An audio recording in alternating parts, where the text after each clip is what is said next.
What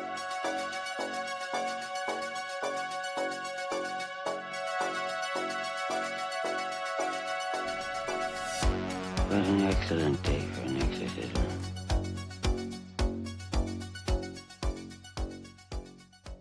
Hello, everybody. This is Ghoul Talk. We are your hosts, Jamie and Nina over here. Hey. We took November off, but we're back. And what better way to celebrate the holidays than with, this great movie that we're going to be talking about, which is Saw, the OG. Yeah. Here with us tonight is Jess Conway. Jess, we're so happy to have you on. Yeah, I am thrilled to be here. Saw is my favorite movie of all time ever, and I'm just so excited to talk about it, as I always am. Yeah. It's always a good time to talk about Saw, right? Yeah. Absolutely. So I'm going to ask each of you guys when you saw this movie. Jess, we'll start with you. Yes, so I first watched, the entire Saw series when I was in high school. I was kind of in my phase of, let me just watch all the horror movies, desensitize myself to, all forms of, made-up violence. So I watched all the Final Destination movies, all the Saw movies. I think I saw, all of them in just about one sitting, probably, nice. or, over the course of, Yeah. 2 days or something crazy like that. So they did kind of, in my memory, all kind of blend together. And the first one didn't really stand out all that much. And then a little bit later on in my life, ahead of the release of Saw X, I decided, you know what, there's a new Saw movie in theaters. I've heard it's really, really good. So I'm just going to rewatch the entire series again, get myself, kind of up to date again. And I watched the first one and just fell head over heels in love with it. It just, sunk its little claws into my brain, and it's been holding on for dear life ever since. Yes. Love Jamie, that. what about you? So I saw this one in theaters when it came out. It was really exciting. This was still a time when people went to the movie theater when a new movie came out. There were lines around the whole theater for this one. I was super into scary movies by this point and just consuming them like crazy. So this was definitely a big event, in my teenage years, going to the mall to go see Saw in the theaters. I've talked about it before. I think Saw overall is not my favorite franchise, but I really, really love the first one. And I also like two. I like other ones in the series too, but number one is probably my favorite, and I think it's super solid. And it's been a long time since I've rewatched it, so that was kind of exciting. It gave me kind of a new perspective. I took some different messages from it. We'll get into it. I had some Ooh. opinions change, not bad way or anything. I just we'll get into it. It's about Adam, but we'll get into it.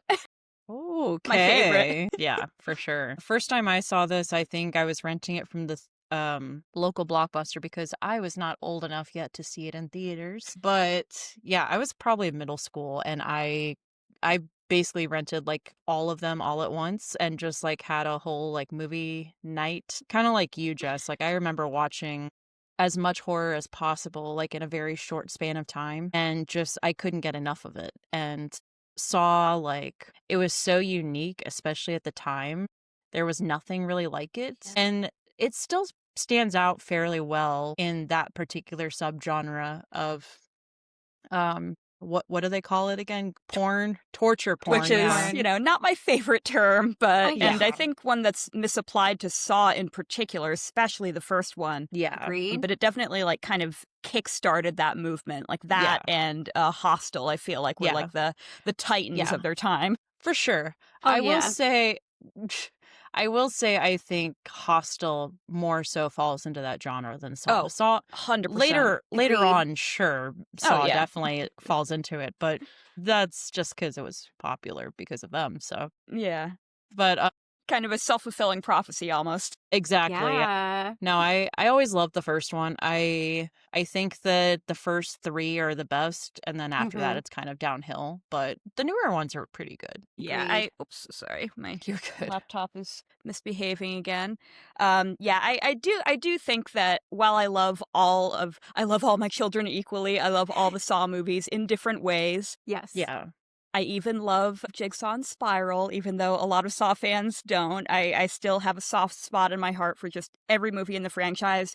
the first three are really something special. Like the first one, first three that they're like the Winnell trilogy, because Lee Winnell is, like in the writer's room for all those. And hopefully he returns for the next one. There have been some murmurings that him and James Wan are going to be like directly involved, not just as executive producers, but like creatively involved, which would be, that would be Christmas for me. That would be like everything I ever wanted again. Give us that. Yes, please, universe, give us that. I feel like we've all been manifesting that quietly over the years. Absolutely. It's long overdue. Him. Absolutely.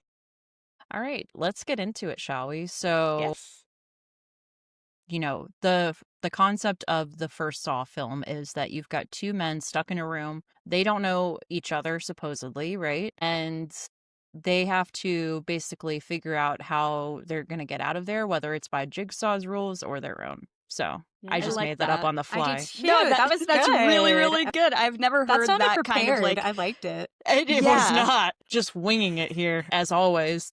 So but I think that really does kind of speak to something that I really have always loved about the film, is that even in this like darkest and direst and most confusing of circumstances, both men have this not very strict code, but this very well-defined code that both of them that determines both of their respective actions. Adam is all self-preservation, lying to get himself out of a situation, like kind of being more thorny and everything. And Lawrence definitely is more of the rationalist. He's more like, all right, there is going to be a way out of this. We just need to think calmly. We need to keep our wits about us. And then those positions get kind of reversed over the course of the film. Really think that you did like definitely touch on something with that, with that line about their own rules, because I think that that's really something that's at the heart of the film. Oh yeah. Big time. And I love the fact that like they even like as the story progresses, you never really feel like they truly trust each other at any point. They're always except trying at the very end. Except at the very end, when they have no other choice, right? So yeah, it's a very great character driven story, which I think is what sets the first one apart from the others. Yeah. Oh yeah. Absolutely. And like behind those characters are some really great performances. Like our main guys are great, of course. Like I particularly think like they go to emotional depths that I don't think they always get fair credit for, because they really do at points. And I forgot how stacked this cast was when I like rewatched it. I was like, oh wow, there's a lot of people in here that I forgot. Danny Glover's here. Glover. I was like, Danny Glover's in the house right now? I forgot. Like it'd been a while. So I was like, oh my gosh, that's right. There's a lot of cool people in this movie. Whenever I mention Danny Glover, I feel like I'm being gaslit because there's a new one now and people don't remember the old one for some reason. Oh, no. I swear to God. I was like, he exists. I know he does. I did not imagine him. I don't know what the deal is, but everyone's like, we have a new one now. And like, that's the only one. I don't get it. Because when I would be like, oh my God, Danny Glover's in this, and then I go see it, like I think it was Sinners, and I was like, Danny Glover's not in this. Sorry, tangent. Yeah, right. Now I know who you're talking about. Yes. Yeah. Two different people.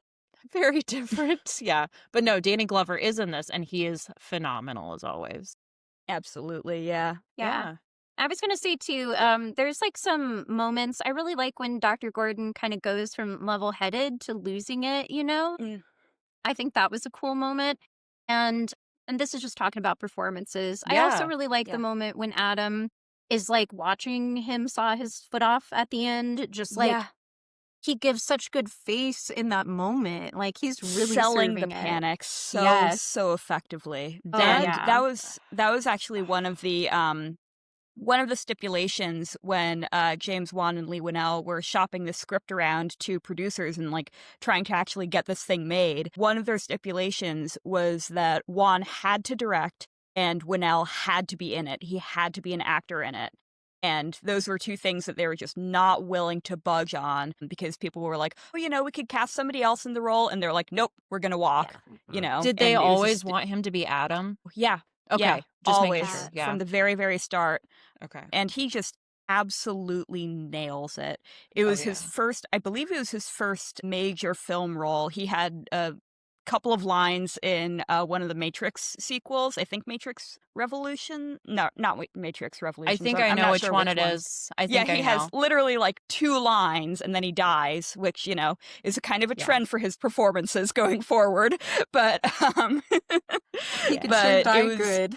it was his first like major role, and he Wow. just completely knocks it out of the park. Like, he just does such a fantastic job with the character of Adam, and just I could talk about him forever. I really, really could. I could listen to you forever because he's my favorite. Yeah. He's I my will favorite say, like, too. yeah, how could you not love Adam? Like, I feel like what everybody would want to be in this type of situation, is just very much like self-preservation mode, Yeah. fully, 100%. Um, and I will say, like, playing against Carrie Elwes, who's such an experienced actor and has Yeah. such a wide range, like, that is not Yeah. easy to do. And he just makes it look so effortless, He really especially does. especially during that scene where Carrie is starting to saw his own foot off. Like, that scene always stands out for me because it's like you said earlier, like, it's just a complete role reversal in the characters. It's so visceral, his performance in that. It Yeah. really just does. Like, even though you don't like see Ye- much, like you see a little bit of blood, but like determination and self-horror on his face just really like sells. Like, you believe what he is doing at that moment. It's Oh yeah. phenomenal work, really is. Absolutely brilliant. It's like, Y- Yeah. Yeah. And I feel like Adam is kind of the character that like is the most grounded and like something that we can relate to. Like I feel like we can kind of out of all the characters, we could probably kind of like see ourselves a little bit more in Adam's shoes. So Mhm. that makes him a really like interesting character, and like I just think a character that like fans gravitate to. Yeah. Because again, he's like I think he's I'll just say, I do think that like Jigsaw and Adam are kind of 2 different sides of the morality. Yeah. Because, so I'll just go ahead and say it. Originally, like lots of people, I think, were like, I don't know if I feel like Adam necessarily deserved to be in the game, okay? Oh, Because, yeah. like, what he did, I feel like is pretty small in comparison. Like, his reason for being there is pretty small in comparison to some of the other people we see fall into Jigsaw's traps, right? 100%. I was like, so he's like maybe not living his life to the fullest, maybe. And he's taking these photographs, but they're people who are doing immoral things, right? Mhm. So like Jigsaw's kind of like the far end of the spectrum, like becoming an agent of morality in a way that none of us ever would, right? Using morality to justify like murder. Yeah. Is kind of he's not necessarily wishing suffering upon others, but he is justifying his actions based on like morality because he's Yeah. profiting Yeah. off of the photos that he's taking of these people doing immoral things. So I think that's really interesting, and that's why now I think Adam did need to be in the game, because he's kind of that other side of like what happens when we try to be the judge and jury on like what's moral and what's not moral. I really like that read. Thank I you. really, So really like that. I good. never thought of it Yeah. that way. I And didn't I think Thank about this you. movie a lot. I thought That's about this a lot on my rewatch, where I really, like, for a long time, I felt like, man, I don't think he deserved to be there like everybody else, But now I'm like, he had to, because he's that other side of the spectrum. And really the lesson is, like, we need to know our own morality. We'll make a difference in Yeah. our life and others, and we must be responsible for our own. When we try to take others' morality into our own hands, it's we become immoral. Yeah. which is Yeah. kind of like Jigsaw almost like looking into a mirror, basically, right? Like, Mhm. because Yeah. he is judge and jury, but he's also giving them a chance. Whereas we'll see with later accomplices and friends of his that they do not give them the chance they or the don't. Yeah. benefit. Yeah. So that is interesting, Jamie. I never thought of that, but it makes sense. Yeah, That's my for like sure. read on it now, after it's been a while, like I said, rewatching it, and I was like watching it again and thinking like, I don't think Adam deserves to be here as much as somebody else. But then I'm like, no, he needed to be there because we need For the plot, for the for the contrast of too. not just for the plot for there needing to be 2 people in the room, but also Yes. just for the moral contrast of that. Yeah. Oh totally. yeah, for sure. And oh, yeah. sorry, go ahead. No, go ahead. So I was going to say, speaking of Adam kind of as a fan favorite, I was reaching over for this before. This is something that my dear friend Gracie made for me. It's a little Adam photo card. Oh my god, it's so cute. I love it. But, Okay, yeah. everybody who like saw an Adam meets one of these on their like best. Yeah, exactly. That is amazing. So that's Gracie at Coffin Posting on Twitter, but or X or whatever. But yeah, I just briefly wanted to speak about Adam's kind of resonance and staying power within the fandom, because, you know, we get to know over the course of the movie, we get to know a lot about Lawrence. We know that he, you know, like obviously he's a doctor. We know that he is married, wife and kid. He's well-to-do. He's somewhat dismissive of, you know, the people he works with. He's immoral enough to have an affair with one of his interns or one of his med students or whatever. We get to know a lot about him, and we really don't know anything about Adam, but he feels so fleshed out in the performance and in the lines that he gets that he feels fully formed and fully known as a character. And it's more of just him being like a blank slate everyman. He, you know, I think there's some quality about him, as, you know, as Jigsaw says in his tape, he's, you know, pathetic and apathetic. He's just kind of this like wet cat of a man who you just, you know, like immediately you are in his shoes as soon as the film starts. And there's something just so intriguing about that. And, you know, I'm going to, you know, spoil a 21-year-old movie right now, but like the fact that he is like, of all the cast, he never comes back in any official capacity. I mean, you know, we see him in flashbacks and his skeleton is constantly rotting in the back. It's like a good metric for what stage in the Saw films are we? But, you know, Adam's like halfway decomposed, so I think we're in about 4. Like, it's a good kind of metric for that. But other than that, like, we don't see him speak again. His voice is never heard.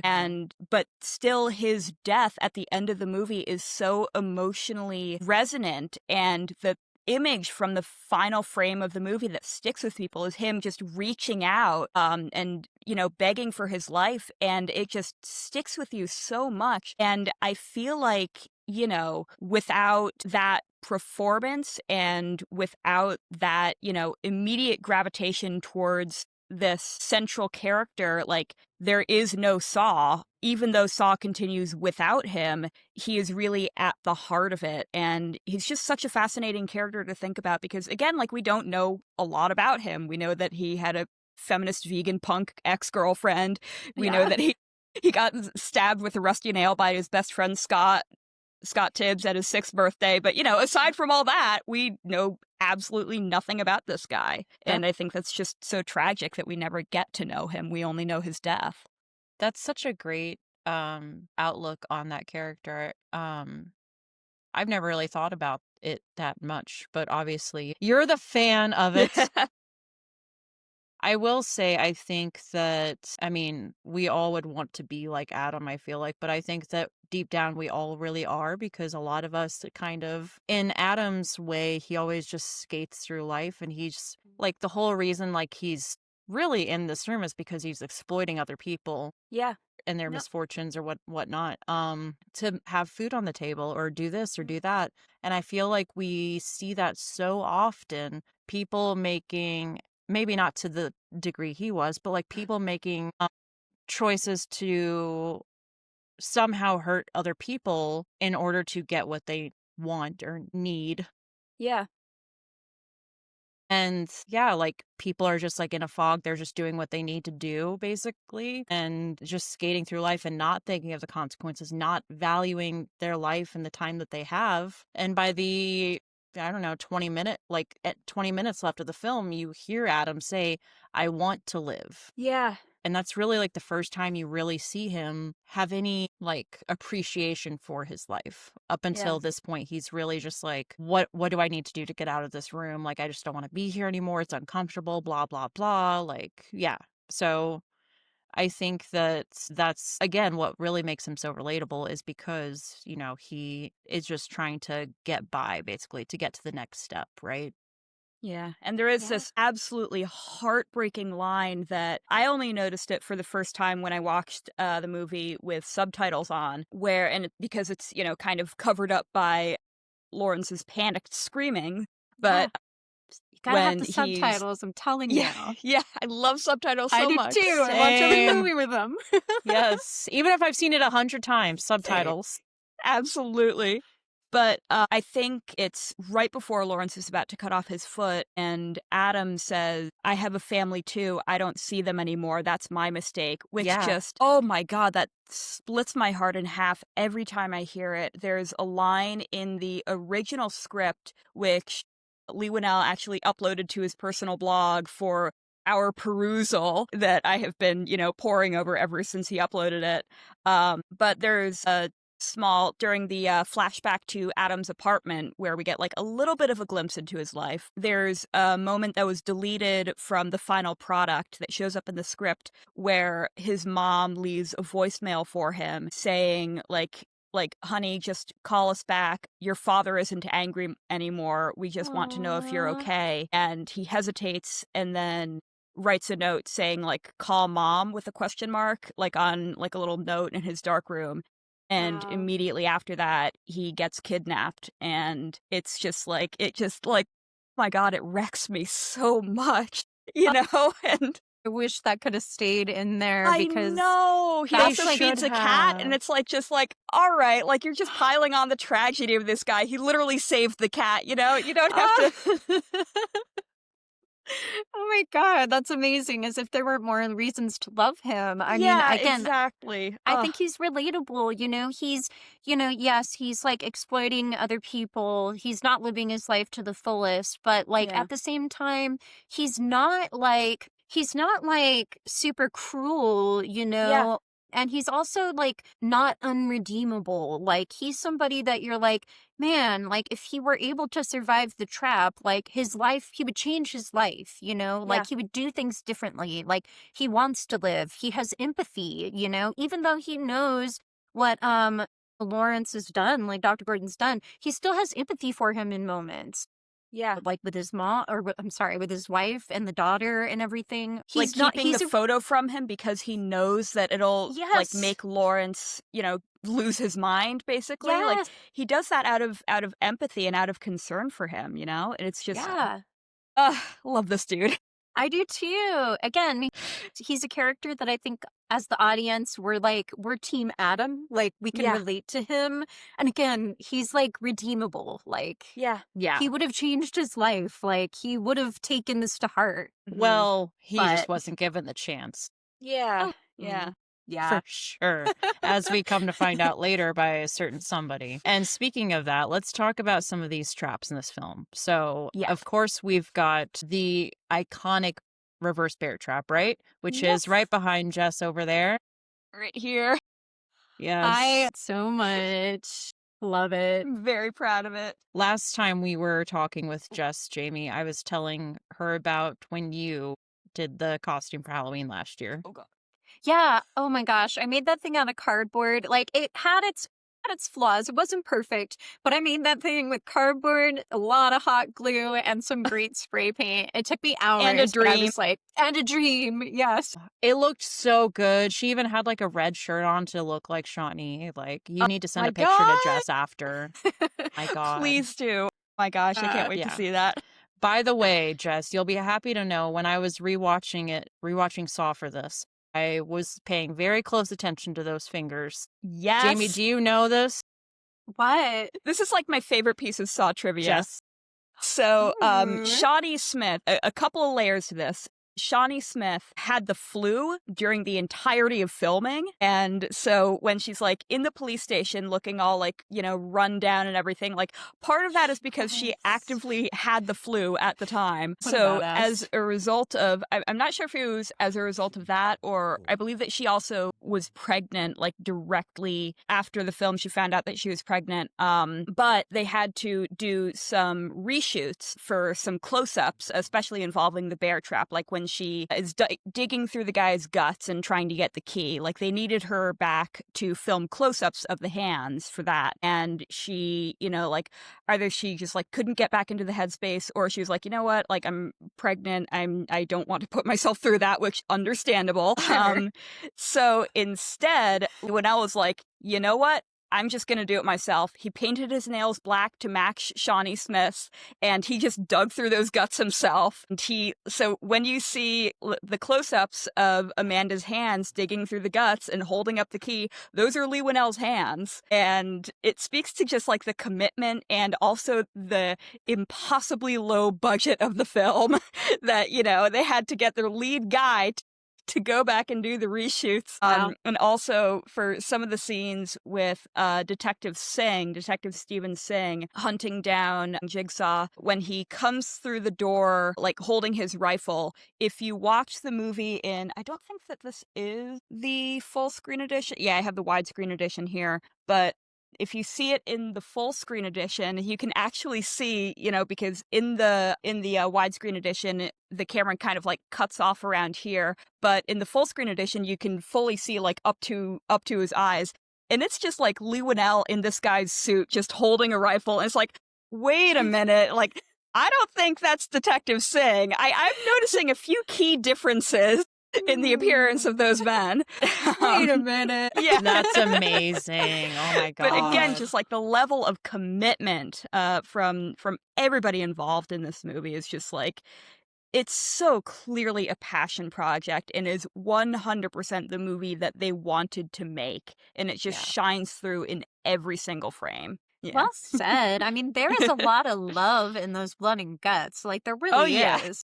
Like, again, like you said, it did not have, like, a big budget, and the fact that it still looks so good and holds up the way that it does is really a testament to, like, their creativity, their willingness to step in and do what needed to be done, and again, just, like, sticking to their guns and sticking to their vision. Like, it does really show, and I really think that, like, this movie kind of defined 2000s horror in a lot of ways. It was, like, a really 100%. definitive movie, and again, just the fact that it had such a small budget and look how many movies it spawned. Like, that movie launched like 1,000 traps.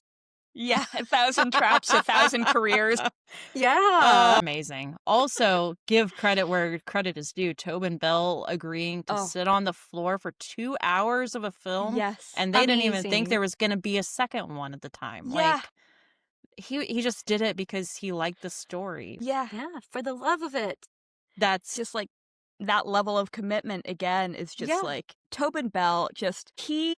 Without Jigsaw, I mean, it's very reductive to say and obvious to say without Jigsaw there is no Saw, but like without Tobin Bell there is no Saw franchise. He is the beating heart of all of it. The gravitas and occasionally the empathy that he brings to John Kramer, specifically I'm thinking of in 3 and in a lot of the flashbacks in 4 as well, and definitely in 10 in Saw X. Oh, yeah. Just, you get to know over the course of these movies just how rigid he is in his own morals, whether we agree with them or not. He is just such a well-defined character who is so sure and so dead set in, this is how I see the world, this is how the world is meant to be. If you disagree with it, I'm sticking your ass in a saw trap, It's just this, struggling how to phrase this without sounding like a Jigsaw sympathizer, but there's no refuting the beliefs that he holds himself and others to, that you could argue with him effectively, because he is just so set in his ways. And that is really what drives the best parts of the best of these movies, and the weakest Saw movies are the ones that kind of waver on that, or that take a backseat to his moral relativism, and, kind of capitulate to, whatever baggage Hoffman is bringing to the scene. Yeah. Or whatever baggage Amanda is bringing to the scene. And I feel like the weakest parts of the franchise are when Jigsaw is not the moral center. It's more honestly, the screenwriter's moral center of like, this is what I think would be an interesting thing to happen versus, no, this is what John Kramer would think of these people, is where the franchise wavers a little, because again, it's just such a well-defined character, and Tobin Bell just nails it every single time. That voice, the presence that he brings, even to the tapes when you don't see his face, it's one of the best performances like ever, not only in horror but just ever. I cannot sing his praises enough. Oh yeah, same. You could literally just stick Tobin in front of the camera and he won't have to say anything. And I would watch him just sit in the room and stare around the room. Like, I will watch him watch paint dry. I don't care. He does need to do commentary on the paint drying, though. I want to hear his voice. Yeah. Yes. I would hear that man read the phone book. Yeah. Sign me up. God. Can we get that, please? Like, I would ASMR like Tobin Bell. I set my like Siri or my GPS or whatever to his voice? But not just Tobin Bell, just Jigsaw. Yes. Yeah. You have made a terrible mistake. Make a turn? You have made a terrible mistake taking this left turn here. Left or right, make your choice. Left or right. Oh my God. Oh my God. That would be amazing. I want that. I really want that. So I think I meant to talk about this and I totally got off topic. What is everybody's favorite trap in the film? Yeah. Oh, okay. Yeah. I mean, I feel like, part of me is like, oh man, like, of course I'm going to say the bear trap because it's so good and iconic. Okay, you but can't say the bear trap. Okay, she's that girl, you can't outdo the doer. It's a great fucking trap, so I know, get it's it. hard to beat, but I do really like the barbed wire trap. That is really cool too. I'm always Really a fan excellent. of barbed wire, so beautiful usage of barbed wire in this movie.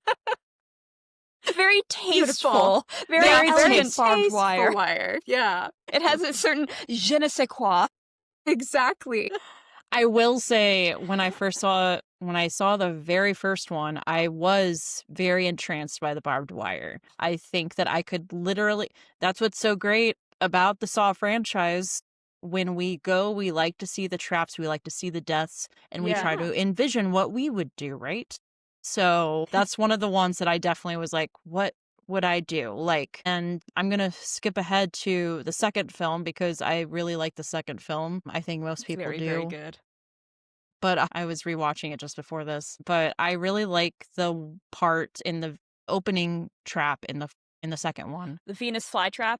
Yes. Where he has to cut open Michael his Marks, eye. Yeah. To get the key out. And that's just like, oh, I would die. There's something so visceral about eye stuff. Yes. I love eye horror. I really do. And I know Jamie does too. Teeth and fingernails. Those are the three holy grails. The trifecta, yes. The trifecta, yes. The trifecta of stomach churning in the best way. Absolutely. Yes. So, what about you, Jess? Like, is there a particular trap that stands out? There's not too many in this film. There's so not many. That many, but they're good. Yeah. If we're limiting it to the first film, I mean, I hate to be the cliche, I have to go with the reverse bear trap because it is just, it's so iconic. It's so well built. And that is the film that is the trap that sold the film as well, because another bit of behind the scenes lore, because I'm just chock full of it. And if I don't talk about it, I'll explode. Yes, that's my Saw trap. But choose wisely. Make my choice. When James Wan and Lee Winnell were, again, shopping the script around to studios, they created I believe it's around 7 minutes, a 7-minute long short film that is basically Amanda's scene with the reverse bear trap, but instead of the character of Amanda, it is the character of David, who is I think he's an orderly at the hospital who gets abruptly kidnapped. The short starts that way. We don't know who he is. We just know that he's the guy. He smokes cigarettes. He has headphones. It's of course played by Lee Winnell. And He wakes up in the reverse bear trap, and same thing. There's a dead body on the floor. He cuts into his guts. There's the tape with Billy, and Billy's wearing a little hat in the short film, which I think is adorable, and I wish they'd kept it for the actual movie. But he delivers the same speech from Amanda's tape. And then David, kills the guy, digs through his guts, gets the key, gets the bear trap off, and then is interrogated about a police officer about, his involvement in it. And that short film, they shopped it around when they were, bringing the script around to different studios as like a proof of concept of like, this is what it's going to look like. This is what the editing is going to look like. This is kind of the aesthetic of the film, which is such an important part of the Saw franchise also. So it's very important to them, even at the time, that they properly convey like, this is what we want this movie to look like when we make it. But in that short film, the reverse bear trap was a real functioning thing that James Wan built in his dorm room that was made out of actual metal and could have actually torn Leigh Whannell's actual head actually off. And he was just like, you know what? We need to get this movie made. I'm going to put my head right in there. And just, again, the level of commitment to it. For the art. But yeah, so the reverse bear trap is just like, so iconic, like from the very inception of this movie, it just is such an integral part of it. So I have to go with that. But if we are talking about overall favorite Saw trap of the entire franchise, I really, really like the shotgun carousel from Saw 6. Yeah, that's a good one. That's the insurance one. And it's just like, mostly because it is such a, like, obviously horrific thing to contemplate from either end, either being the person who has to choose who lives and who dies in the carousel, or being in the position of having to beg for your life in a matter of seconds. It's so visceral. I know I use that word a lot for Saw traps, but it really is the only descriptor. Yeah, but it's just true. It's visually compelling. The the physicality of it is great, and I would have to say that that's definitely like top 3. I would put it like right up there with the reverse bear trap for my favorite Saw traps. Very cool. Jamie, like do you have a favorite of the franchise? I was gonna say, I do really like the angel trap. I think that's in part 3, right? That's I just think it's really gorgeous. Yeah. So I've always been a huge fan of that trap. Really like that one. Yeah. Really, really good. I will say this one doesn't get enough love in my opinion. I love the one, and I think it's part 3 as well. But 3 is good. Lots of good ones. It's my favorite of the entire series, but I love the one where the woman is hanging in the freezer and the water's getting sprayed on her. Yeah. That's a is good kill. Absolutely brutal and so like just basic, but like, man, they fucking go there.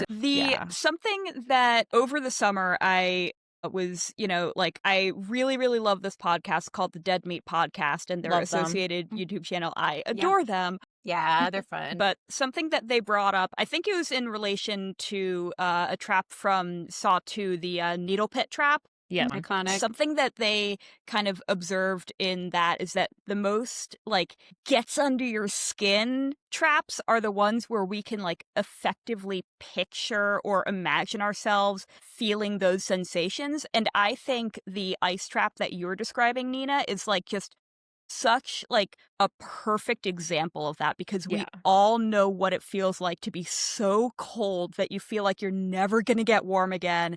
Especially wet cold, the worst kind of cold. Yeah. It's so, because we all know what that feels like. We all know how horrible it is, and we can picture so easily what it would be like to be overwhelmed by that feeling, that it's just so, it really just gets in your brain. Yeah. And not only that, but she's naked. So at your most totally vulnerable. Yeah, totally vulnerable, restrained, no thank you. Worst way. Give me a gun any day. Yeah.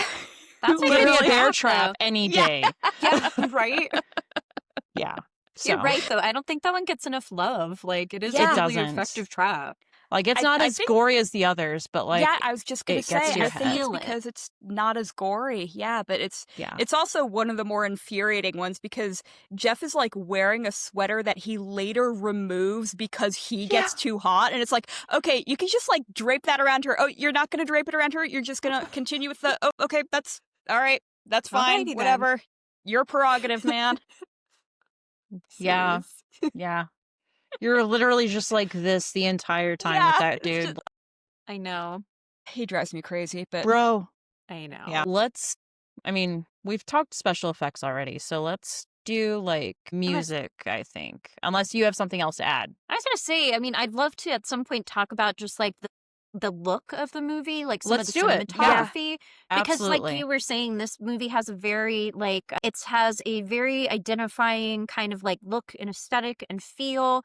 yeah. It has this like gritty, like there's these sickly kind of greens, Yeah. that you get in it, The and color these harsh grading. blues, and Oh yeah.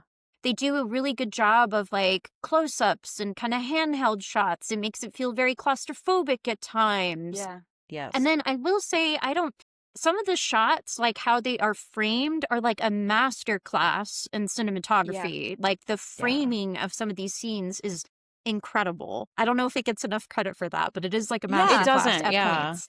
It definitely doesn't. It's beautiful. Very beautifully really. shot. Yeah. Yeah. I like what you said, Jamie, about the harsh blues. I called it clinical blue. Yeah, clinical. Yes. That's a very good, It's very good lots of- terminology. Like the blues that they use, it's very much like a gray tone, and it just feels like hell on earth. Like you're just Yeah. stuck in a hospital, basically. Like that's Yeah. literally what it feels like. Like you're just trapped, you know? I was gonna say, like, when you said that, like, it immediately made me think of, like, I might get in trouble for this at work, but, like, when you're working retail and the fluorescents are just glaring Yes. down at you, like, Just that's, like that. that's the feeling that Just I like get, that. you know? And the buzzing Totally. that's going Yeah, on. the Yeah. buzzing, it's just, Yes. God. oh Yeah. my God, yeah. Yeah. Absolutely. And you can always like tell where you are in the film. Like even if you blur your eyes, or in my case, even if you take your glasses off, you can be like, oh, it's blue, they're back in the bathroom. Yes. It's, like kind of like greenish, it's a detective scene. Yes. Oh, it's like kind of like mutedly warm, it's Lawrence's apartment.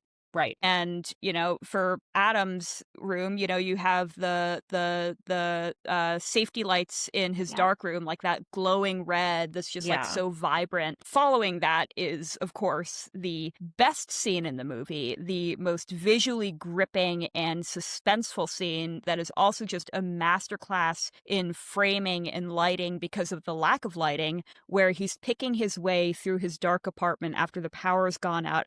Yeah, that So good. that So I good. love that scene so much. Yeah. It is the best scene in the entire franchise, honestly, bar the ending of the first one. It's so insanely suspenseful, guiding himself around his dark apartment, only using the flashes of his camera to see by, and then just like that, like top tier, like A-level jump scare of just the sudden Billy puppet laugh just out of nowhere that just makes you shit your pants. Like every single Yeah. time I see it, it always, always, always makes me jump. Even like I've seen this film, I think I counted probably around like 35 times at this point. Every single time I still jump. It is just so good and so effectively creepy. It's just, I love that scene so much. Yeah. I'm a sucker for any time somebody's using the camera, Yeah. flashes a light. Like that is just I will never be mad at that. Like, and they do it The so flashbulb well. sounds in Yes. Texas yeah. Chainsaw Massacre. That Yes, that sound. exactly. It's just, Yes. 110%. Yeah, I love that. There's very few times where I enjoy not being able to see what's going on, Yeah. but like this is one of those times where it works effectively. it's artfully done. It's so Yes. so good. yeah, Totally. exactly. And you're not missing anything. Yeah, exactly. That's what's good about it. Yeah. Okay. We have to talk about the Saw theme Yes, the because this is music. how you know that the twist is coming, right? That's how you symbolize that the end is near, right? Oh So, yeah. So, do you have any background on that, Jess? The I music? do. Of course I do. So James Wan and Lee Winnell, I think particularly James, really, really big fans of Nine Inch Nails, as am I, because of them. Same. Trent Men after my own heart. Reznor-san. Yeah. And so when they were kind of thinking about, like, what do we want this movie to sound like? Well, we want to make it sound like Nine Inch Nails. And then they got the drummer from Nine Inch Nails, Charlie Clouser, to do all the music. And it was the perfect choice because it's just that blend of, like, grittiness and kind of industrial sounding, like very industrial, and it sounds like something that you would hear out of somebody's basement at 2 a.m. on on like a night when nobody should be home, and you're just hearing these sounds and you're like, what is that? Is that music, or is someone just kind of clanging around in there? Like for most of it. And then at the end, of course, that theme that just comes in, and there's been hints of it, like throughout the film. There's been like little motifs of it, but it just like that slowly building, like da-na-na, da-na-na, da-na-na. Like, I was playing it in my head this whole time. it's same. so good. It's so fucking good. Yeah, And it's just instantly recognizable, instantly iconic. It reminds me a little bit almost of like a more badass version of the Jaws theme. Yeah. Like that. Yeah. It's just like Totally. It's 4 it's notes so instead of good. 2. Yeah. That's it. In a different time signature. It's slightly Yeah. faster. It's more hype. Yeah, exactly. But yeah, it is such a good theme. Such an icon. Like, it's an immortal theme. It's in every single Saw yeah. movie, and rightly so. It's the Tobin Bell of music, It's just there is no Yes. franchise without it. Yeah, and I think that of the horror themes like Oh. ever made, this is definitely top 5. Like, Yeah. even if you've Easily, never seen a easily. movie, you know that this is from Saw. Yeah, So, Yeah. absolutely. It's so iconic and just wonderful. yeah. It's just proof, that like a score can be such an important part of a movie, like the music. Because again, like you were saying, like that really sticks. Like it's a signature for the whole franchise. Even if you don't really know, that. Yeah. I wanted to say too, like the sound effects in this movie are really cool as well. Yes. Great job Yes. with the sound effects too. Really good Foley work. Yeah. Really, really good. Especially with the budget. Yeah. Again, like I think So around $1 million. impressive. I might be wrong on that, but I think it was like close to $1 million, which is just insanely low if you know anything about like the Yeah. production of movies. It's just like unbelievable. I don't know this, but like, do either of you know how much this movie made, or how much the whole franchise even made? Oh Because my god. that money, I should have looked this that up before I came small- on here. I should have done it too. The small budget has like, I mean, what they got back from it, especially where they're at now, like, man, I'm sure they weren't expecting that. Oh my god, 100%. Yeah, I know. I'm looking it up right now. Okay, we need to good. know. Okay, good. Because if I guessed, I would just embarrass myself. Yeah, I'm like, I have but- no idea, but I know it's more than they spent on it. Oh, yeah. So the budget, as Jess said, was $1.2 million. Okay. I'll take that. But worldwide, they made $104 million. Yeah. Now, Deservedly keep in so. mind, That's not 2004. So Oh yeah, now let me find out about the franchise. I was Talk gonna amongst say, yourself. let's see how Oh, much yeah, the I whole mean- franchise made. From me alone, I mean, like I saw X in theaters 5 times, so I definitely helped out there. Like, I contributed to that. yeah, it's like, oh, you're Same. welcome, guys. All right, here we go. So the total franchise earned, this is part 1 through Saw X. So Okay. overall, they made over $1.1 billion worldwide. That's just the 10 films, Wow. right? Yeah. And the highest grossing Saw film, you guys want to take a guess? I feel like it's Was it 2 because people were so excited about this one, the first one? I It's was not gonna 2. say that. It's not 2. Either 2 or honestly maybe the 3D one, just because of like the inflation of 3D prices, because it's always a higher Yeah. ticket sale, but it might be Saw X honestly too, because it's the return to form, I feel like. That's a You good wanna know? point. Yeah. Yes, tell us. No, I don't want to know. We just don't tell Make me. your choice. Well, you've made your choice, and if I were Jigsaw, you would die because it was Saw 3, baby, my favorite. Of Oh, course. and I love Okay, Saw that 3, but I was really thinking too, because, Yeah. after this was such a phenomenon, I'm like, oh, people were probably like rushing to see part 2. the immediate sequel, yeah. I honestly think it's because, like, yes, like Saw, the first one was such a huge success, but I really don't think people knew Saw until the second one had It fully wasn't come a out. phenomenon yet, yeah. Yeah, by 3 yeah. people knew, and they're That like, makes a lot of okay, we sense. have to go see Saw 3. This could be the Yeah, last give me one. more of that. And I'm sure by the end of 3, they were like, okay, they can't make any more. Yeah, But wait, yeah. Little did they especially- know. We'll show you. Darren Lynn Bousman's like, I'm not done yet. Yeah. Yeah. Hello, tag me in. I'm ready. Ready for another one. Right? Like, oh, no. There are no rules in horror. Yeah. If Jigsaw's dead, like there's always flashbacks. There's always, we can always bring him back in some form, which I'm We very have a glad that way. they do. Listen, Same. made I don't even know how many Rocky films. We can have our Saw over here. Like, Yeah. good God. 100%. Yeah. All right. Before we wrap this up, are there any other comments, fun facts, or subsections of this film I did not cover? Because we really only talked about performance, special effects, and music, and cinematography. So if there's anything else I forgot, please. Oh, I do want to briefly touch. Sorry, Jamie, You go go ahead. first. I just wanted to briefly touch on the editing because I feel like Yes. that is such like an integral part of it as well. Just like the whip pans and Yes. the shakiness and everything, is nothing without a steady hand to guide all of it together. And the editor, Kevin Greuter, he, later went on to direct a number of them himself, and, brought it full circle with Saw X. And it really is just like that. The frenetic editing really is kind of its own character, I feel like, Yeah. because it just alters the way that you see the film, whether it's just through the structural, like we don't know the full story, so we're going to take you back in brief flashbacks and when did this take place in the timeline, down to the editing in the moment where, like which character's reaction are we seeing at this time? What does that say about them? Sure. Whose eyes are we seeing this scene through?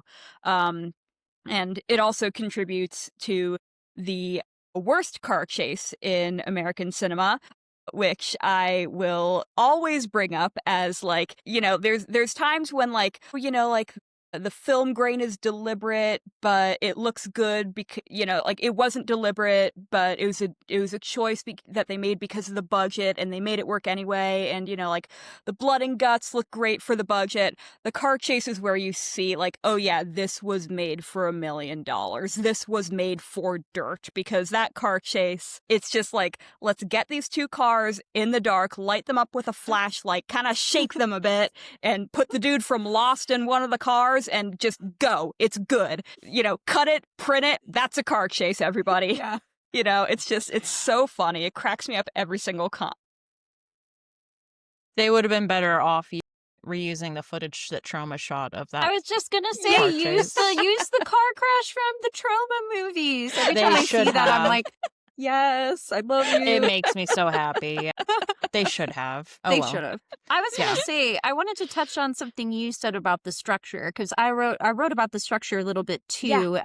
And that's like, I feel like in some ways it's almost like an escape room for the audience, because the characters Yeah. have the same amount of information as we do as the audience.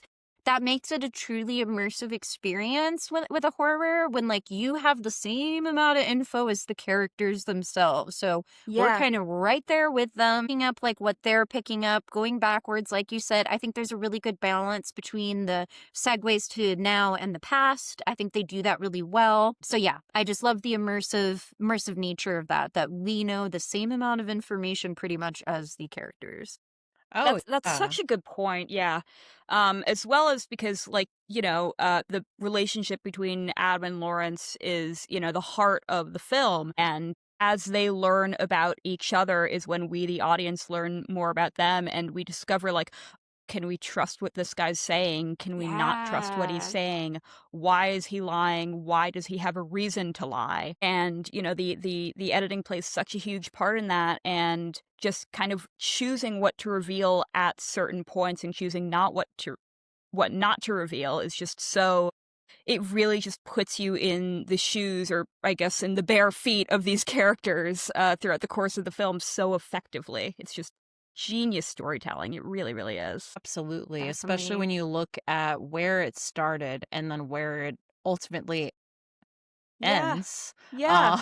Um, so it's really crazy, especially like as the franchise continues, you get to see flashbacks of, Lawrence and Amanda and all these other characters, and it's like they had more of a role here than we initially thought, but you Yeah. didn't realize it at the time. And it's truly fascinating to be able to rewatch these films and have that perspective and You pick up rewatching them, and you things. pick up things, Yeah. and it's like, how much did they know as they were going along, because oftentimes that's not the case with bigger franchises, like they're Yeah. usually just winging it. But I feel like that's not the case with Saw.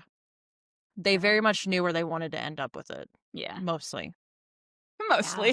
Mostly. We're not going to talk Mostly. about some of those later sequels. Sorry, Jamie. No, go ahead.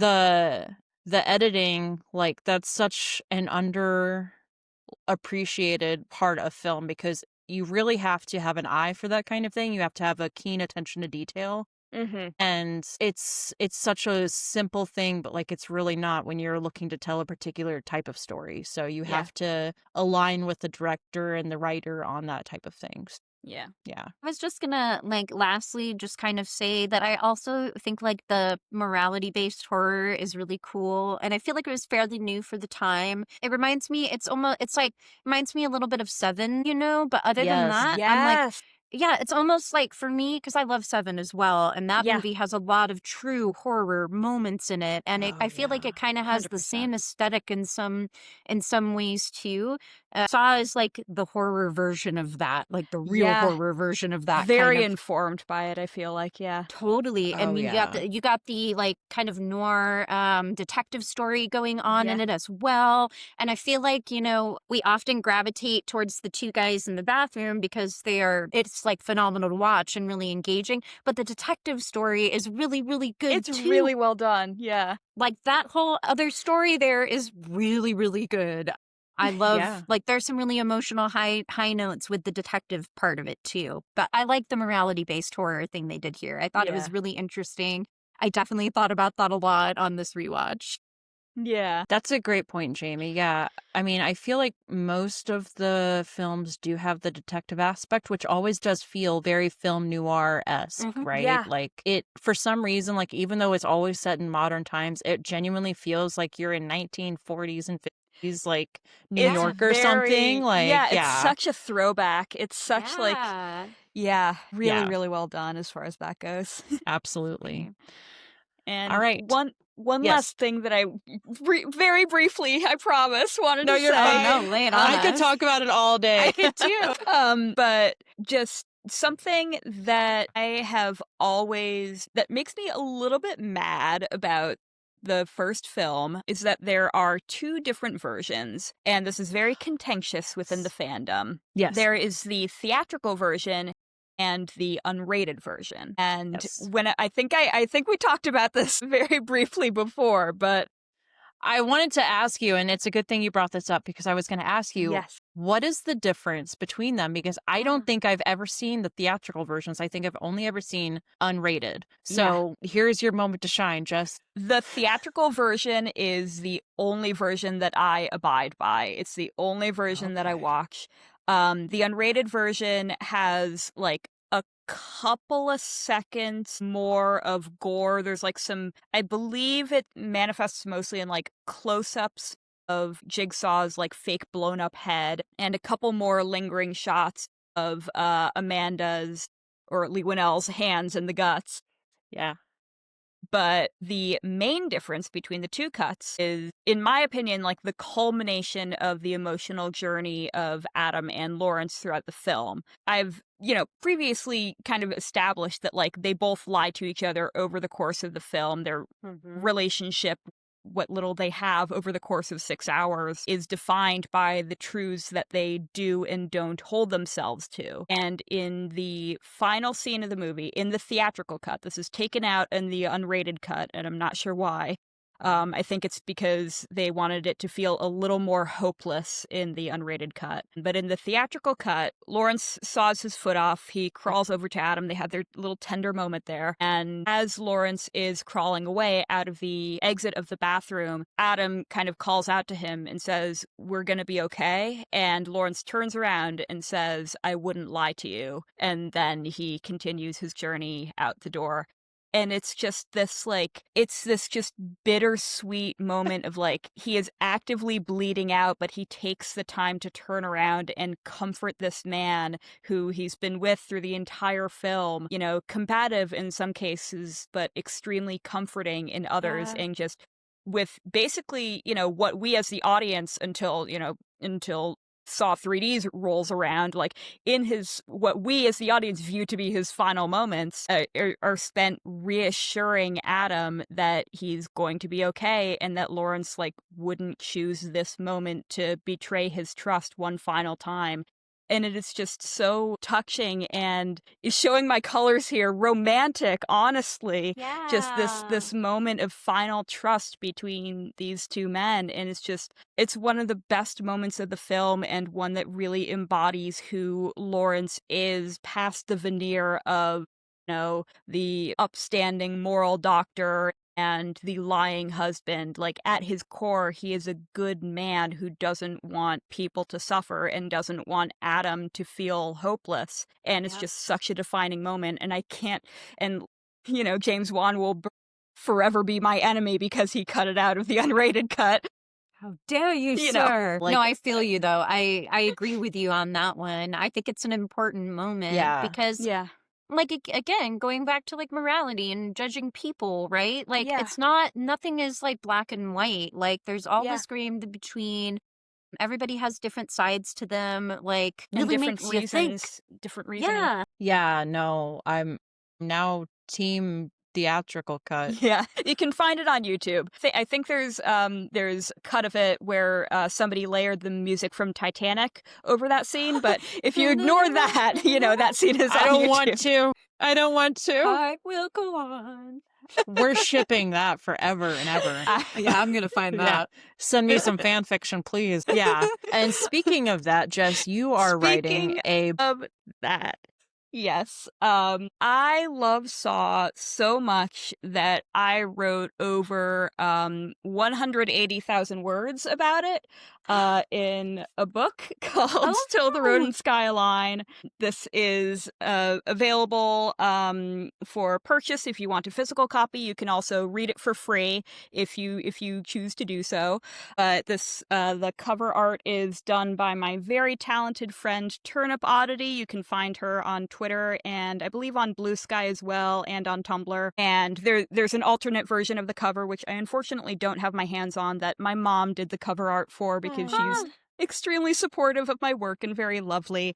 But yeah, it's all about the relationship between Adam and Lawrence. It's an alternate universe where they meet under very different circumstances, but I feel like the kind of clash between their moral systems is very much kind of on display in this as well, because it's the heart of the main Saw movie, so I kept that intact. But this is also being turned into an audiobook right now that I'm doing the editing for myself. I have my very good friend Keith West playing Adam. He is immensely talented. He's an extraordinary writer in his own right as well. And I have Braden Chavers, who plays Lawrence. And we very briefly mentioned before the Dead Meat podcast. See, Rebecca is also in my audiobook. She plays Allison. She very generously agreed to be a part of the project, and the full voice cast is just really, really fantastic. We have a lot of my very good friends, very talented friends, including Al Wilson, who's playing Logan Nelson. We have I'm trying to remember everybody's names so I don't You're leave good. anybody out. We have one of my really, really good friends playing Lynn as well, and just they're all like absolutely fantastic. Eve playing Lynn, and just everybody's fantastic. And the audiobook is going to be around 30 hours long, but if you feel like reading it yourself, you can also just read it for free yourself. But yes, Oh. Till the Road and Sky Align is Awesome. I'm my- definitely it's my checking baby. that. That's so Yeah. awesome. Congrats. It's very cool. Thank you. Thank Yes. you very much. Links to those will be in the description. I'm just going to thank you now because I'm like excited to read that. And I definitely want to hear the audiobook. So I want a physical copy. Yes, do- I'll send you one. I'll definitely send you one. All right, yeah. awesome. Well, thank you, Jess, so much for coming on to talk Saw. You are welcome thank you back so anytime. much for having me. Thank Yeah. you. I will Yeah. definitely take you up on that. I love Yes, talking about horror please. movies. Not just Saw, but all horror movies. All of the Saw movies are reserved for Jess now. Yes. Looking forward to it. Awesome. All right, so that's been Ghoul Talk. Jamie, is there anything you want to say before we part? Hey, just like, morality. It's a wild thing, guys. It does not justify killing people, but we like to watch it in Saw. Yes. Just in film, yes. Yeah. We don't condone murder, but it We is condone pretty to look fictional at. murder. We like fictional murder quite a bit. Fictional murder, yes. Big fans. Yeah, into it. All right, y'all. We'll see you very soon. Bye. Bye.